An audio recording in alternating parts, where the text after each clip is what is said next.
Hello, everybody, and welcome to today's presentation. Future-proofing your database strategy with NoSQL for high-performance applications, brought to you by COUCHBASE. I would like to introduce you to our presenter, Tyler Mitchell. Tyler is a senior product marketing manager for COUCHBASE, where he works closely with a broad group of teams across the organization to bring new products to market. His focus is on empowering customers by creating awareness and understanding of Couchbase's latest innovative capabilities and how Couchbase technology fits into the overall enterprise database market. Tyler's background is in big data SQL analytics. He previously worked as an engineering director with Action's R&D group for Ingress and as executive director for open source geospatial technology at OSGeo. So thanks for joining this session.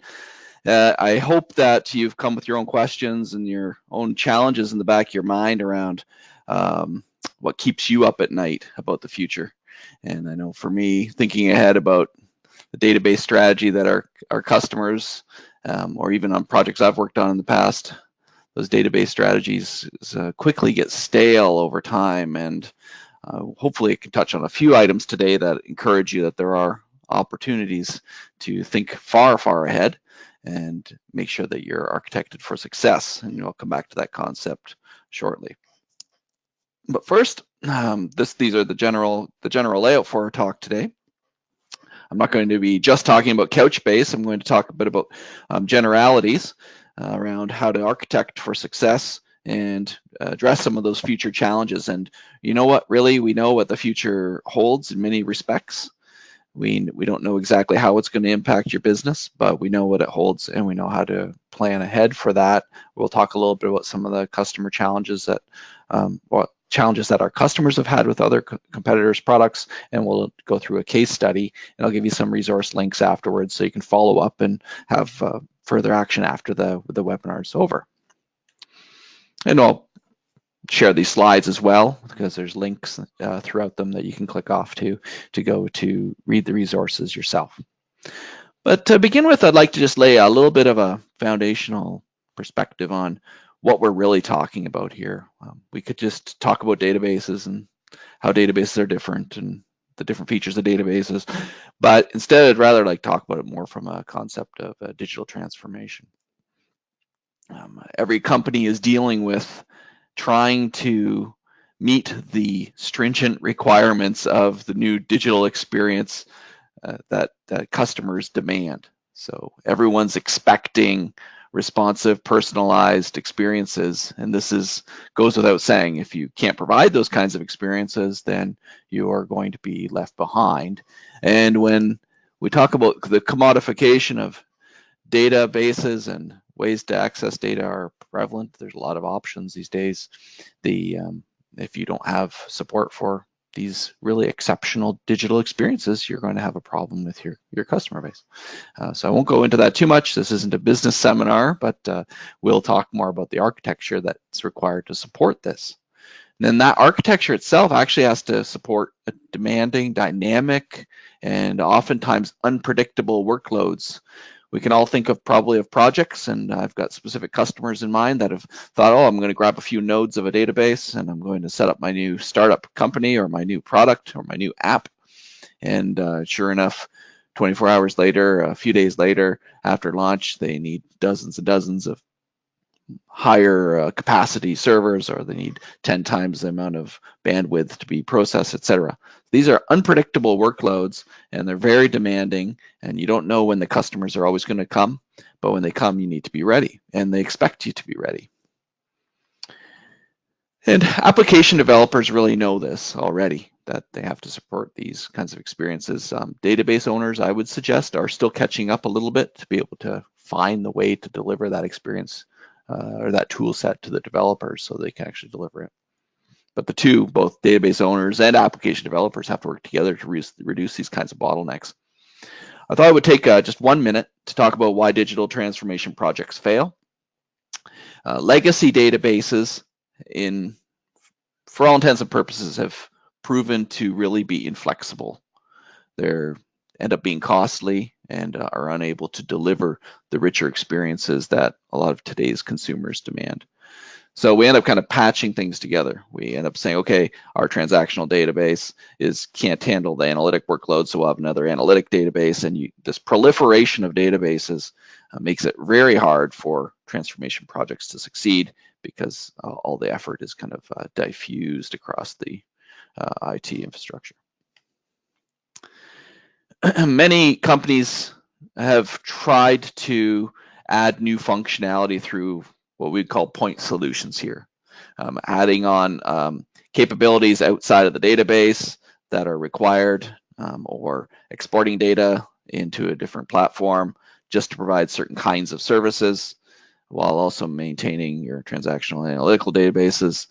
And ultimately, this is at the expense of manageability and agility. As you can imagine, I know we could probably, everybody in the room could probably sit down and we could name a couple of different solutions for each one of these orange circles on here, and different ways of handling it, whether it's caching or mobile or full text search, for example.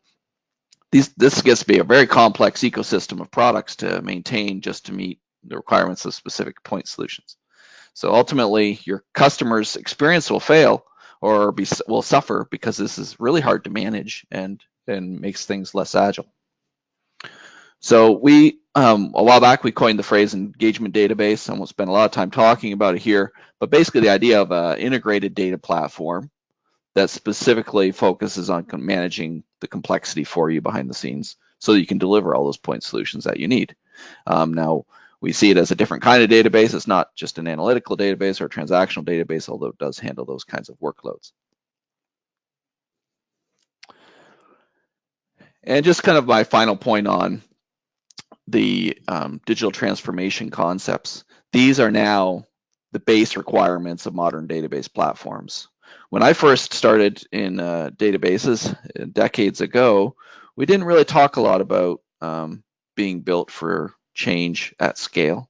We didn't actually have a lot of even security concerns at some level, because we built in-house apps. We couldn't even service the web barely, where there was a web, and we certainly weren't talking about how to service mobile.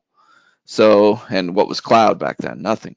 So the concepts are all these concepts are mature, and they are all part of the demands for a digital transformation in any organization. So we need to be able to handle these, and we need to handle these going forward into the future. And so I'd like to switch over and talk about what I see as future challenges in the database market, but also just in business in general and in data management in general. I'll start by just touching on 3 specific typical challenges that we see happening in the marketplace. And I would say that if you're not anticipating future requirements that address these issues, then you're going to hit them really hard when they come up. So either you're planning to address these, or you're going to experience each of them. So that's kind of the warning, tongue-in-cheek here for you. Data loss is a big deal. We can't afford data loss. Maybe before we could afford a bit of downtime to pull some data off a backup and restore some information that got lost during a power outage or something like that. Or maybe one server went down and you could swap over to another one while you got that one back up. But no longer are any of these scenarios really viable. I'm still shocked at some companies whose services I use in my personal life who come up and might lose data from time to time, or lose access to the service. That's just as bad as losing data, isn't it? I want to go on and see something about an account that I have, but I get informed that from 9 p.m. till midnight on Eastern Standard Time, data is not available. That's just about as good as data loss as well. But these are typical challenges. How do we keep growing our infrastructure without making it so complex that we have to make sacrifices on the viability of the data that we're managing? Similarly, the concept of scale fail, it summarizes for us the idea that as demand grows, we also need our infrastructure to grow and handle that load. And it has to handle it in a way that is actually manageable for us. Just throwing more people at it isn't a solution. Just throwing more hardware at it isn't always a solution either. So we have to think logically through how do we handle a challenge when our scaling demands double, triple, 10x what we expected in the short term or the long term. Everyone's dealing with these challenges. And then thirdly, the concept of limited functionality. And we talked about those point solutions earlier on, that what happens when actually I need more functionality and the product doesn't support it or doesn't have a means of supporting even a third-party tool that provides that functionality. Then you're starting to glue things together in a manner that might not be sustainable. So these are all challenges that we see, and this is kind of the highest level perspective to think about. We need ways to keep data available, accessible, and secure. We need to keep it so that our data infrastructure can scale according to workload, and we need to provide the functionality that developers and end users both need at the end of the day. So if you're either planning to address these or you'll experience each of them. That's kind of my mantra for the day. If you take away nothing else in this, hopefully that will be useful for you. But when I actually look at it from kind of more of a positive perspective, I want to focus on 3 specific areas. I could probably come up with a dozen. We definitely have a dozen that we talk about internally. 3 areas that need to be architected for in particular. So your applications need to handle these scenarios. We're talking about it from a database solution perspective, that a database needs to be architected specifically from day one to be able to handle this kind of requirement: performance, availability, and flexibility or features. I'll go through each one of these in a little more detail.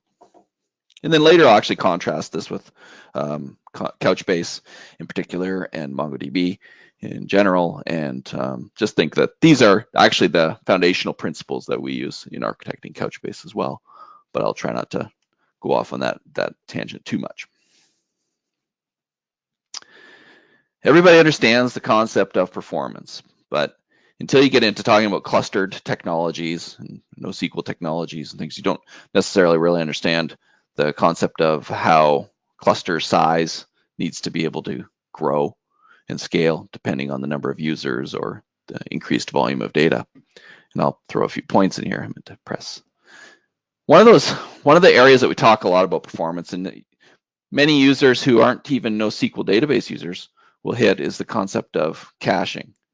And there's a lot of third-party caching tools out there for you to put on top of your traditional database or your relational database, or on top of any other application, just to give you that better performance.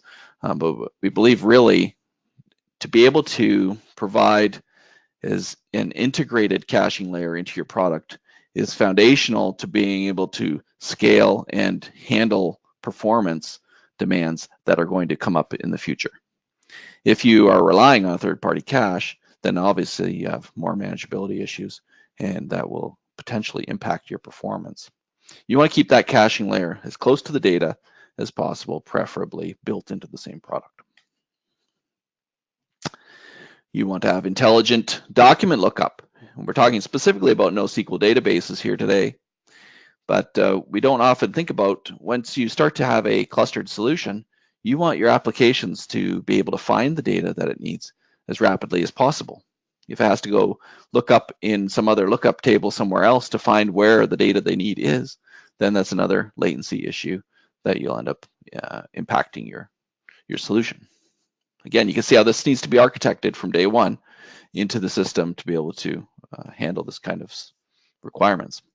And then I use an example here that we have global indexes, or partitioning indexes independently of data, so that you can actually scale out your indexing hits aside from your data hits and requests.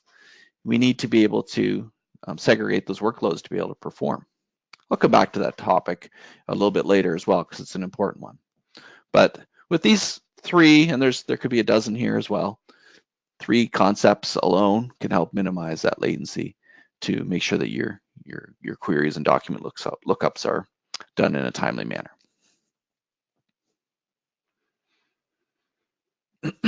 So the second architectural consideration set that I'd like to talk about is the idea that elastic capacity has to be possible without compromising data availability.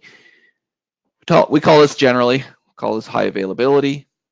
And one of the first sets of kind of buzzwords here, I don't mean to pepper you too much with buzzwords, but masterless, clustered, replicated, distributed, these are all concepts around, more or less around high availability, keeping that database running, keeping your data available to the end user, keeping it safe and online even when failures and server losses or hardware failures happen. So we want to have a masterless technology, and I'll go back into this in a little bit later as well, because you want to be able to query the nodes that you have data on without having to go through back to a master node all the time. So in some databases, you have to do your reads on one set of nodes, and you can only write on another set of nodes. Well, in the masterless world, you could read and write on all your nodes, and that's generally, I'm oversimplifying it, but that's generally the concept here. And that replication and clustering has to, and rebalancing has to be available out of the box. It can't be an add-on that somebody then has to learn later on.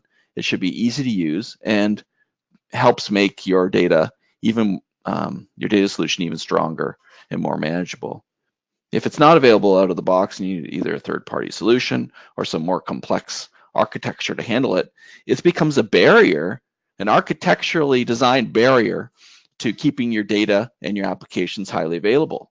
So it's a real risk if it's not easy to use clustering and rebalancing, for example. And thirdly, having independent scalability and workload isolation is important. Now you might be wondering what I mean here. And when I introduce how COUCHBASE does things, you'll understand a little bit better. But there are several different kinds of data access approaches that are required. So if you have just a key value lookup or just a document lookup requirement, it might feel like you only have one need. Well, you have a document lookup requirement, but you also have some caching. And when you get into it, then you're now going to have some querying capability. Maybe you need to do some full text search, or you need to do some analytics, or you need to stream it out to a third-party solution like Elasticsearch, etc. You want to support these different kinds of services in an isolated manner. You don't want to have them all running on the same nodes all the time, even though they might not even be necessary on all those nodes. So workload isolation, we don't actually talk very much about it in the NoSQL marketplace in general, but we like to talk about it because it was architected in from day one. And you need to be able to scale the services and the kinds of queries and requests that you have more demand for. And you want to scale down or those that you don't need as much focus on, so you can manage your hardware and resource requirements accordingly. And the final point here on high availability is, as a developer should be focused on developing the solution. You give them an API and say, here's what you program to, here's how to get data in and data out. They shouldn't be having to worry about whether they're developing it on just a single node or they're developing it on a production environment with a dozen nodes. So equivalent behavior is really important to maintain high availability, because a developer doesn't have to learn special tooling just to go into production.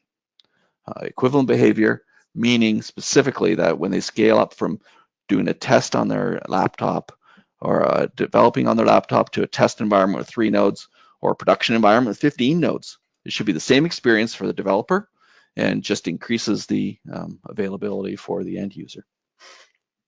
And the result of all this is just that data is more available and secure while you're scaling. And that's a good thing.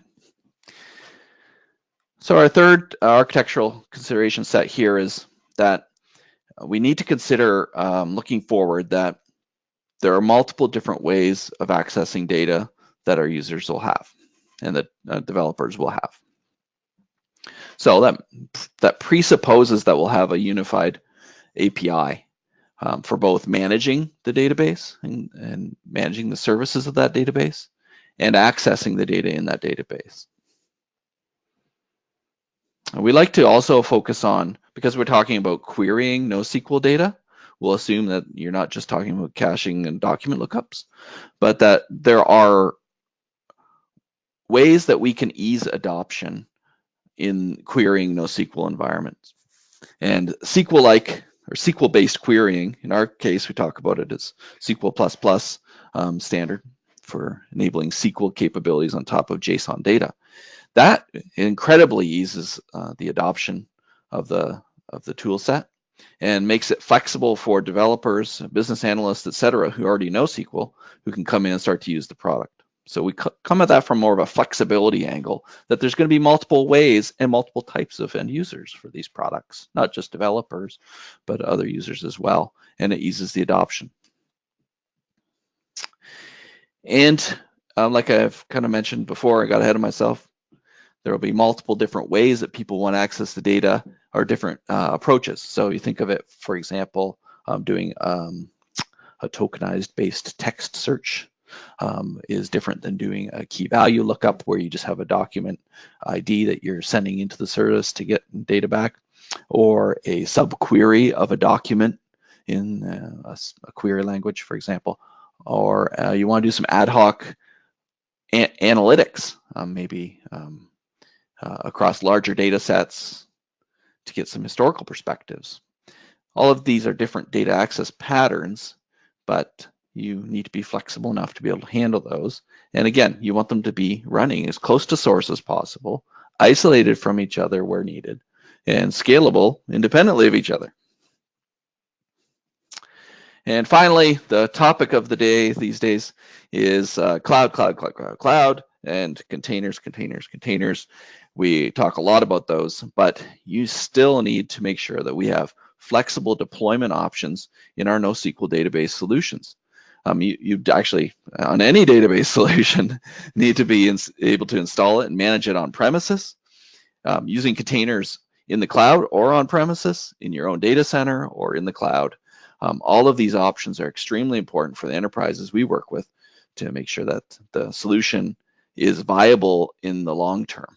So a lot of companies, as part of their digital transformation strategy, are moving their workloads into the cloud, but aren't ready to move all their workloads into the cloud. Maybe they're starting to offload more off of their mainframe. It's going to take 5 years, 10 years before they're actually all moved off. Well, you can't just give them a SaaS-based solution, and we can't give them just an on-premises solution. So we have to make sure that we're flexible and have lots of options for deployment. These are all different kinds of this. Admittedly, this is a bit of a bucket of future needs that I've outlined here, but there are things we need to think about from a flexibility angle. So moving over, I'd like to spend a few minutes just talking about what COUCHBASE is. We've laid the groundwork there in general. If you're not interested in learning more about COUCHBASE, you can switch off now. Of course, you shouldn't switch off now. But the idea that we have architected towards those same kinds of goals that we were just talking about. Why do people come to COUCHBASE? You'll recognize some of the concepts here in general, but these are kind of the high-level ways of looking at COUCHBASE, going, oh, I need something that supports mobile, something that scales, depending on the services I want to scale, something that has a good query language, etc. These are why customers why we initially catch their attention. But there's a lot more to it than that. And this diagram here helps dig in a little bit deeper. And if you just focus at the red center core here, this is what we've part of what we've been talking about: elastic scalability and replication, memory first technology. I didn't dig into a lot of that in these other slides that kind of presumed. But the idea that our core of the database is built around these architectural foundation. And then as we go kind of into the middle ring with the different colored components, you see the different kinds of data access that people will need to do. Maybe they'll need to do full text search, or they'll have to do what we call eventing, which is server-side functions that are implemented in the database in JavaScript. Or then you'll need to do some querying or enable mobile solutions. Without that center core, the ability to deliver all of these other capabilities is extremely constrained. If we just said, oh, we're going to have some kind of memory first database, plop it in there, that's not enough. You have to reasonably handle persistence of data. We need to handle things that go over memory and bigger than memory. We need to be able to scale that architecture, and we need to have replication that's easy to use out of the box, or else it sacrifices the viability of all of the products you build on top of these other services. So you can, swap out. This diagram could be for any NoSQL solution if they architected the core functionality like this, and they can build these layers on top. Of course, we service cloud deployments, we have security, and we have an API that's a common API across all of our products. And then we have a bunch of integrations with SQL and big data environments as well. So we're not just keeping all the data in our own platform, but we do talk externally as well. Although where core requirements are needed, we build that capability into the data platform itself so that it sits right there, right beside the data, conceivably on the same nodes, and gets the highest performance possible. I'm not going to walk through any of this in any detail, but if you're wondering if COUCHBASE is ready for your application, maybe you'll see some names on here that give you the reassurance that it's useful and powerful and manageable enough to also handle your challenge.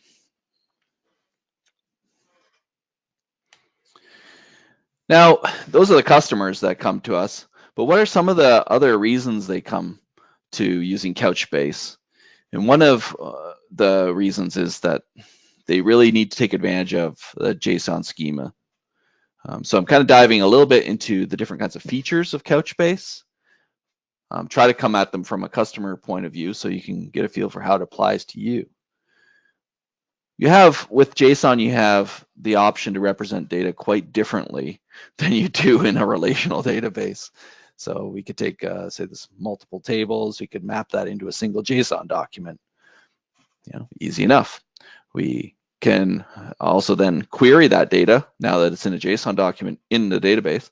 We can query it using SQL queries. We can query it using a search query. We can also use our analytics MPP capability to do large ad hoc data queries, even without having indexes defined. So there's the JSON schema kind of flexibility is really important to our customers. And then talking about that SQL-based language, we call it NCL.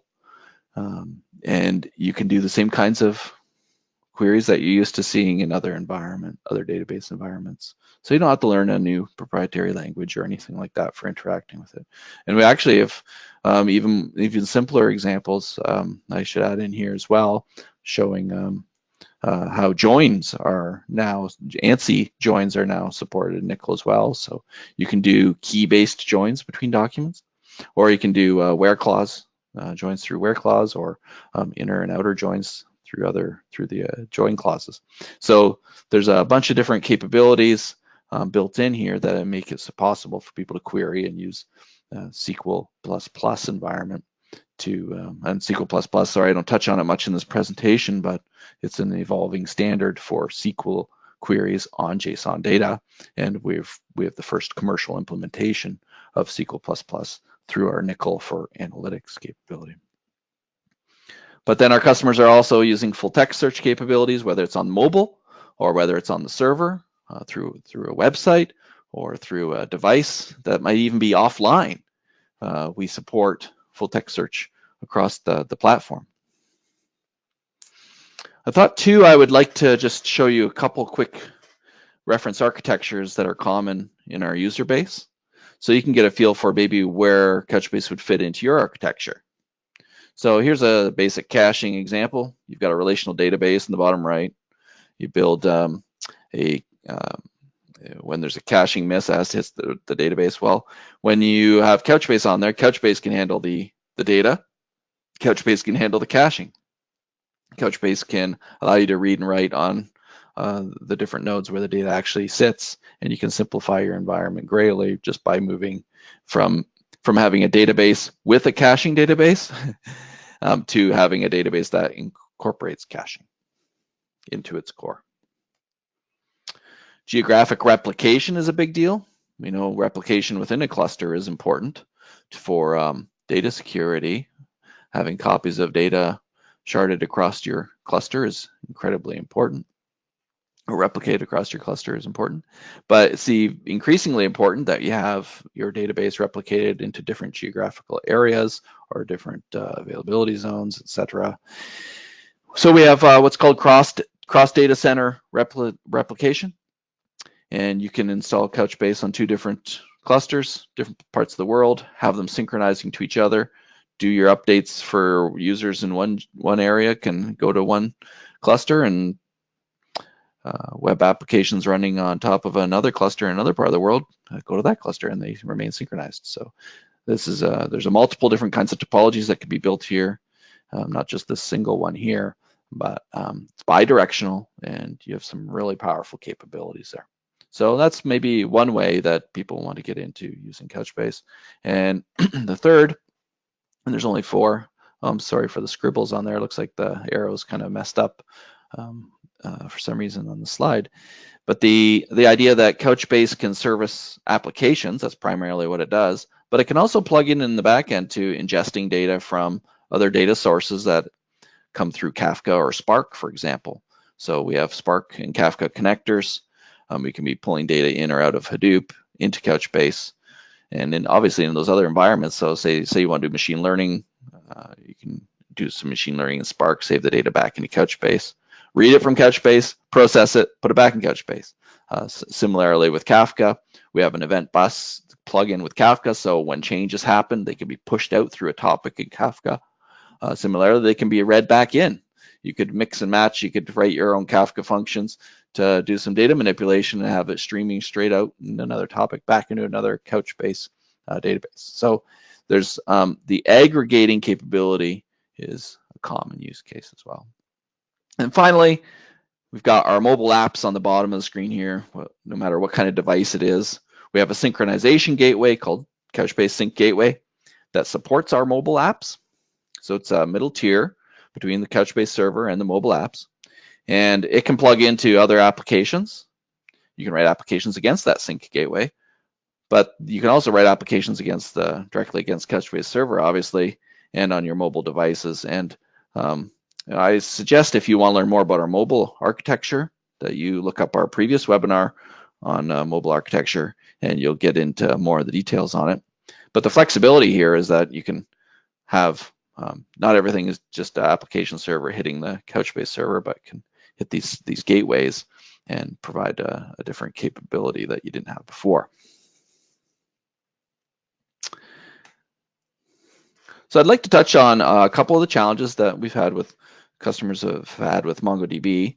I'm using that just as an example because it comes up in lots of accounts, and one of the areas you'll start to see that these are somewhat of the antithesis of the strengths that we mentioned earlier. One of the challenges is that the modern workloads have to have a certain amount of flexibility. I should load the points here in a second. And one of the challenges, and I've touched on it a few times, is this idea of having a master-slave architecture. When you have a master-slave architecture, you're writing to one node, for example, and you're reading from all the others. Well, if you have a high write workload, a workload with lots of writes happening, then all these other nodes just sit there and really aren't really doing much for you. So you can end up with the idle nodes, and basically your hardware utilization starts to suffer. Really, you want to have a master or a masterless replication scenario so that you can take advantage of those idle nodes. But probably more serious in many respects is that your cluster and your hardware has to have all the services running on it that come with MongoDB. In Couchbase, we isolate the different services. If you want, and we do it for a specific reason, so that you can actually isolate those workloads and scale those workloads independently of each other. We call it multi-dimensional scaling. We're not just scaling up boxes, but instead we're saying, hey, I need more data volume, so I'm going to add more data nodes. Or I need more query capability to handle a higher query workload. Well, I'm going to scale up and add more, or scale out and add more query nodes, or index nodes, or search nodes, etc. The capabilities should take advantage of the hardware, not force the hardware to support everything, even though you're not using them. And we've seen customers complain about having to develop their applications differently depending on whether they're working in a sharded environment or not. And this plays back to that strength that we like to talk about, that whether you're developing for a single node or a production system, your development methodology shouldn't really have to change. And unfortunately, with those kinds of nuances, the operations teams really have to understand how to tune things maybe a bit more than they should.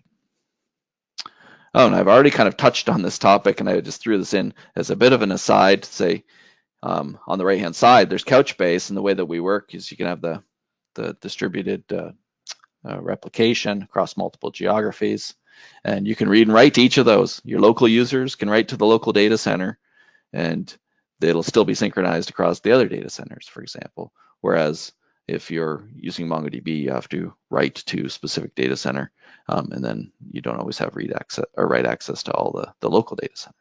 So that's one of the challenges that our customers come up against. We also have performance challenges. It's probably a more common issue. Our customers deal with performance challenges with other products. And you'll see it's really common that third-party caching layers are required to get the performance that's needed out of our competitors' products.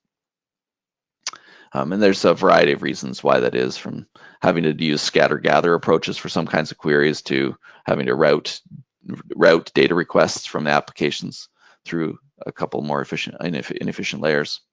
And all of these things add up to latency and throughput detriment. I put a chart in here. This isn't the best chart, but it is a copy paste out of our benchmark report that we link to here on the left. If you want to read more about the benchmarking work, YCSB in particular, for JSON related data requests, you can go to couchbase.com/benchmarks. We have 4 specific workloads we touch on there for 4 different scenarios. As performance grows, or as data volume grows or queries grow, we need to be able to scale our performance as well. You actually see here that the red bars at our Couchbase throughput actually kind of taper off a little bit. It's actually because we maxed out the capabilities of the machine and the testing framework itself.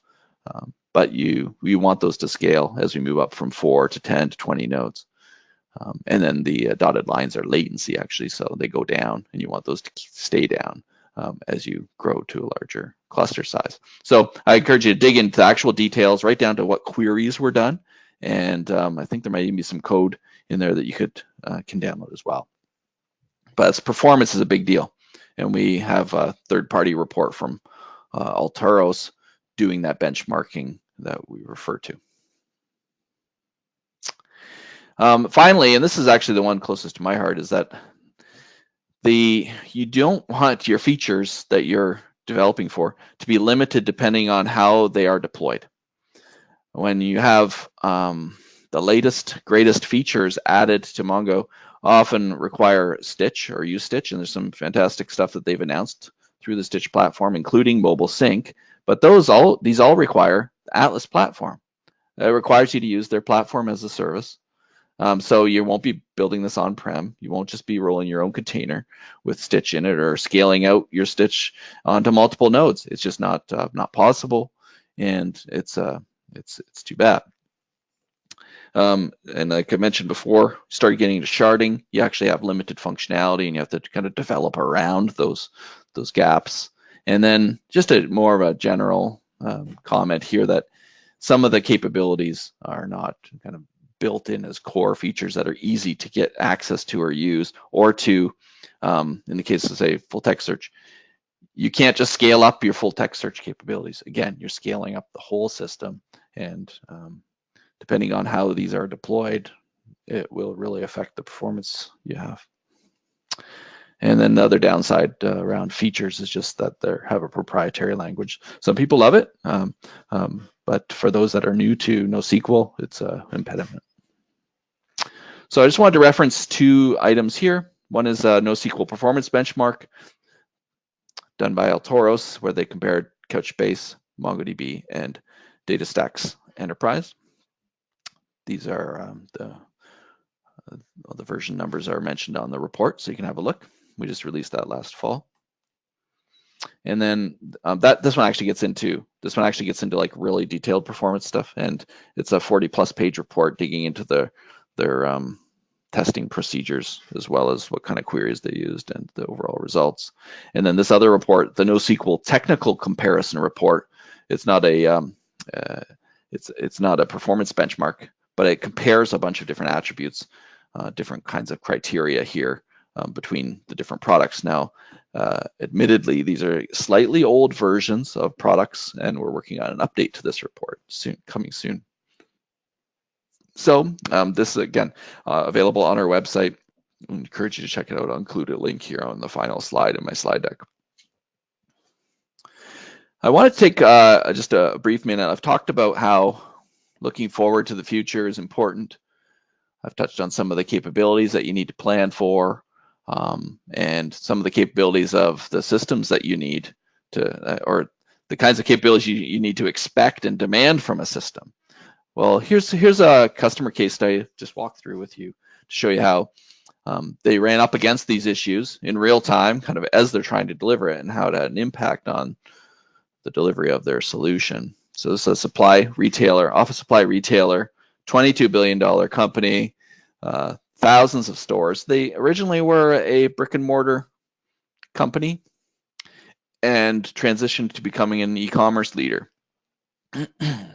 They used COUCHBASE for several things, including product catalogs and customer profiles. And their challenge was that they needed to better manage personalized catalogs for their B2B shoppers. So as you can imagine, B2B shoppers will say, I'm only interested in certain kinds of features. Don't show me other stuff. Don't show me, phone cases when I don't care about phone cases. Maybe all I care about is office supplies, for example.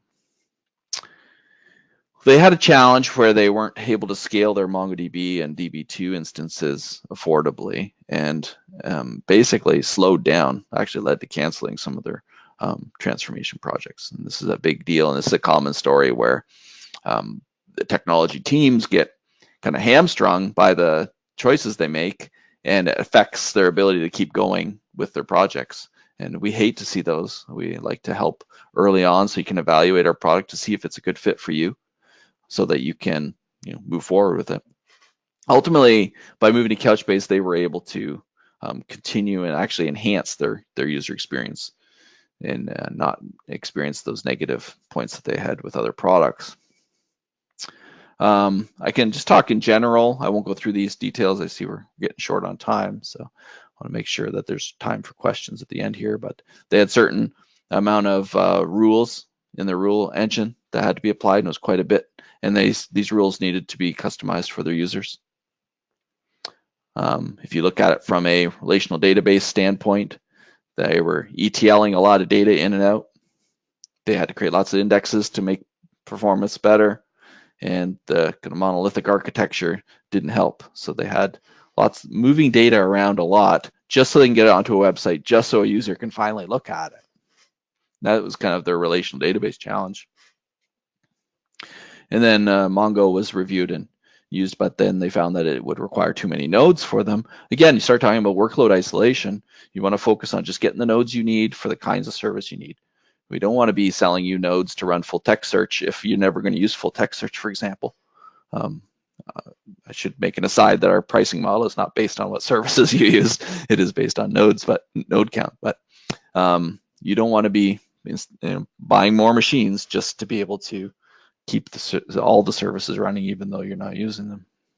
And the inability to scale and still keep it as an affordable project was compromised the project's viability.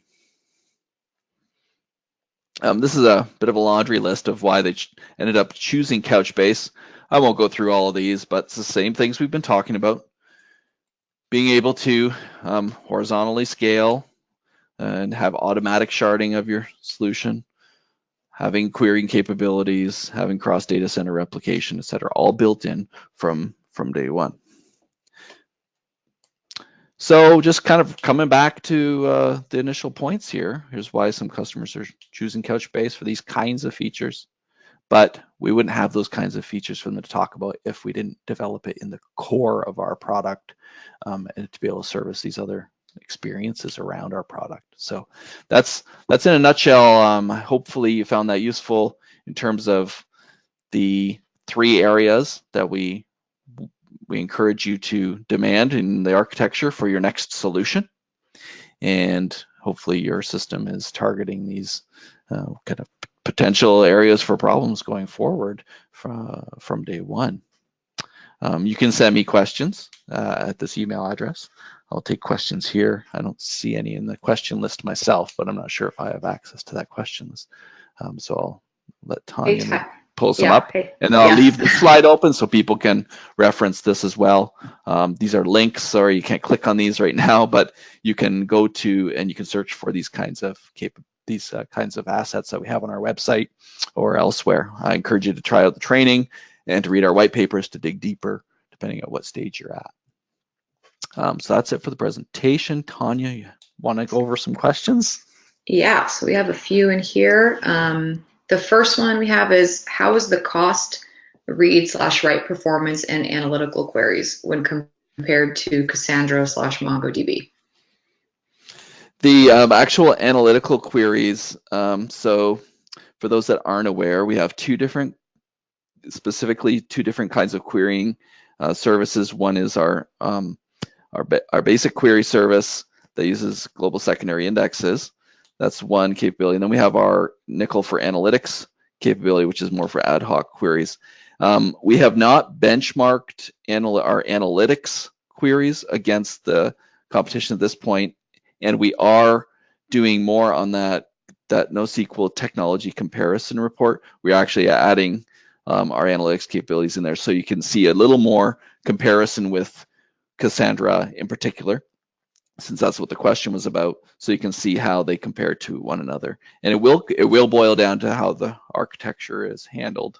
So behind the scenes, it's important for you to know that the analytics service is actually an independent set of MPP nodes that run, and they actually implement the *DB capabilities. So if you want to dig in further, you can look more into the capabilities of *DB, but you can also dig in more to understand how we've architected it. And there are other presentations and webinar recordings available online around our analytics offering, but I'm sorry, I do not have a benchmark performance number that I can share compared to Cassandra at this time. All right, the next question is, are there sharding options? The sharding that we provide is all automated, 100%. We do not have additional sharding options. We do use a common hashing algorithm, and the reason that we do it too is to maintain that distributed sharding in an anticipated way. So I know some point to it as a limitation. We look at it as a bit of a strength, so that all the applications know how things are sharded, everything knows how everything is sharded, and it's a consistent behavior. So the straight answer is no, we do not have sharding options at this time, but I know that people are talking about it on our roadmap discussions, although I can't commit to when that might be more of an option. Great. The next question is, how would you compare NoSQL performance to Microsoft SQL performance in general? Oh, that's actually a good conversation to have. Next month, we'll be doing a webinar on comparing relational databases to NoSQL databases, and we have previous recordings of webinars for those as well. So I encourage you to look that up. We actually will do side-by-side explanations, but many of the architectural challenges that I pointed out in this presentation are actual challenges that relational databases in general have not managed to handle. So everything from being able to scale up to multiple nodes that are highly replicated, that are sharded in an efficient manner, et cetera. Those are all capabilities that are usually not out of the box for products, relational database products. So we have more information online. We do have I believe, a SQL Server, if not an Oracle competitive web page talking about the differences between these features. So I encourage you to look for that on our website. Maybe just search for COUCHBASE, COUCHBASE versus Oracle or versus SQL Server, and it should get you there. We do have in our training capability here as well that I referenced, we do walk through for people who are coming from a relational world, helping them to get their bearings on NoSQL and where it provides a benefit or where it does not. So if you think of relational databases as being mostly focused on the high transaction operational data, many customers are moving from relational to COUCHBASE for those kinds of workloads, but not for all the workloads necessarily. So it is a good question. I feel like I'm beating around the bush. I don't have a clear answer or a list of differences, but they are all related to these core architectural benefits that I mentioned. What about, one second. What about document level security? It depends, not knowing more about the question, I'll make some assumptions. So we have, obviously, we have what we call buckets. So we have bucket level security with role-based access control. That's probably not what the user wants to know about. We have the capability, though, to encrypt documents on disk over the wire between nodes and between the data centers. We also have built into our SDK capabilities to encrypt parts of documents as well based on the end user application. So we have a few different options, and depending on your needs, it may require the application developer, or it will leverage operating system capabilities to do that level of encryption. So it depends. It's not necessarily a question about encryption, but I think that's probably where the user's trying to go, or the questioner's trying to go. Great. Next question is there training for strategies on designing the database itself, not server configuration, like how to use buckets / collections, etc.? Mm-hmm. Yeah, so we have actually a full training course on data modeling, and that's probably for the relational user that probably asked that question. Is the part to get under control first, is to understand how are you going to change your data modeling for both in the database and for your application. The important point to remember here is that one of the kind of stated goals of NoSQL databases in general is that they tend to make the database model the application design, as opposed to saying, okay, now we're a database, here's the table, you figure out what to do with it. Instead, you're going, here I'm creating a nested JSON document because that's what my JavaScript application needs. Well, that's how I'm going to store it in the database. So think about it more from that context of, if you didn't have the constraint of, say, rows and columns in a table, how would you design your data model? So think of it more from an object model perspective. And that's going to be what you'd learn through the online training course. Free online training, I might add as well. There are in-person training courses that are available as well if you want to get a group of your colleagues together to learn and walk through it as well. All right. Can COUCHBASE be used for machine learning purposes? So COUCHBASE does not have machine learning capabilities built into it, but we have some really good case studies online that you can see. One is a company called CNET, where they use COUCHBASE as their data store. They've pushed the data out into, I believe it's a Google machine learning capability, and then pull the results back into COUCHBASE and use those. Basically, it's they have an efficient way of pushing the data in and out and using third-party machine learning at this time. We don't have anything integrated in particular. Our analytics capability does more SQL analytics, not like machine learning analytics, just in case somebody was wondering about that. All right. Can you please share your thoughts on Aerospike DB against COUCHBASE? We don't really have benchmarks against that at this point, and it's a little outside my realm. It's an area that I need to get caught up on a bit more, but we do come across it occasionally in the field. So there are going to be some discussions online about Aerospike versus COUCHBASE. I'm sorry we don't have any dedicated resource that I can point you to talk about it, especially from like a benchmarking standpoint. So sorry about that. Next question is, while importing MySQL data into CouchBase, what should be the document ID format according to field name? Well, we don't have any requirements around document IDs, like the document names, for example, aren't going to be, they're not going to constrain you too much at all. So at one level, you kind of think of the documents as being records. So if you had to give an ID to a record, what would you give it? But keep in mind that our bucket, the way that we have buckets is you can have multiple types of documents in there. So maybe you'd have a customer's documents, you'd have an orders document and orders documents. You'd want to use like a prefix of customer 101 and orders, 2000, things like that. You could, if your web application that you're developing uses some kind of unique, globally unique identifier, maybe you would use that as the document ID.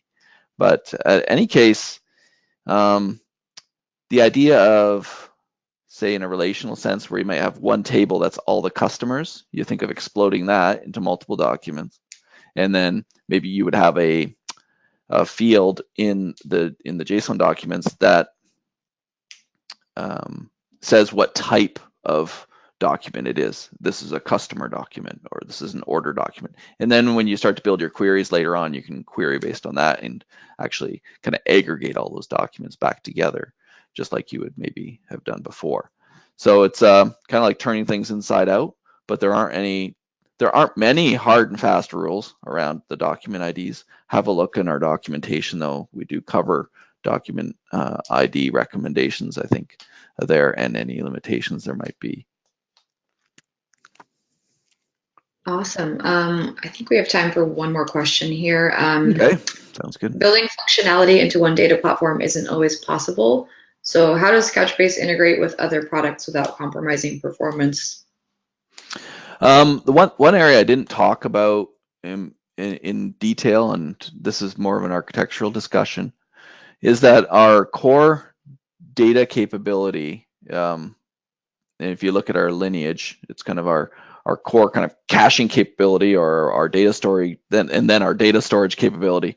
We have what we call our data change protocol, and it's a stream that you can connect to get all the changes of every piece of data that goes in or out of, or that goes in or is changed in the data service.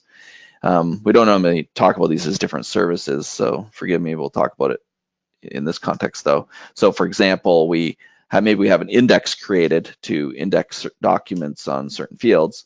Well, as data is added to the data service, it actually streams that information over to the indexer, and the indexer can process it accordingly. Same with full text search. It streams that data over to the full text search capability or service and allows it to index it accordingly. So that is how we actually keep everything aligned well, is through this kind of backplane of streaming service that keeps everything up to date and replicated. And that's not just a push thing. Like it will say that updates or documents have been deleted, and it will push that stuff out downstream and adjust accordingly. And likewise, we connect to Elasticsearch, Spark, Kafka, and a few others that I can't remember off the top of my head. And we use that same protocol to inform all of those services. So we can actually have a very high performant Kafka writer from CouchBase to your other applications, for example, using that backplane. So that's a long-winded answer to it, but that's a pretty essential component to our architecture, and that's been there since day one. And that's what really allows us to keep expanding our capabilities without sacrificing the performance.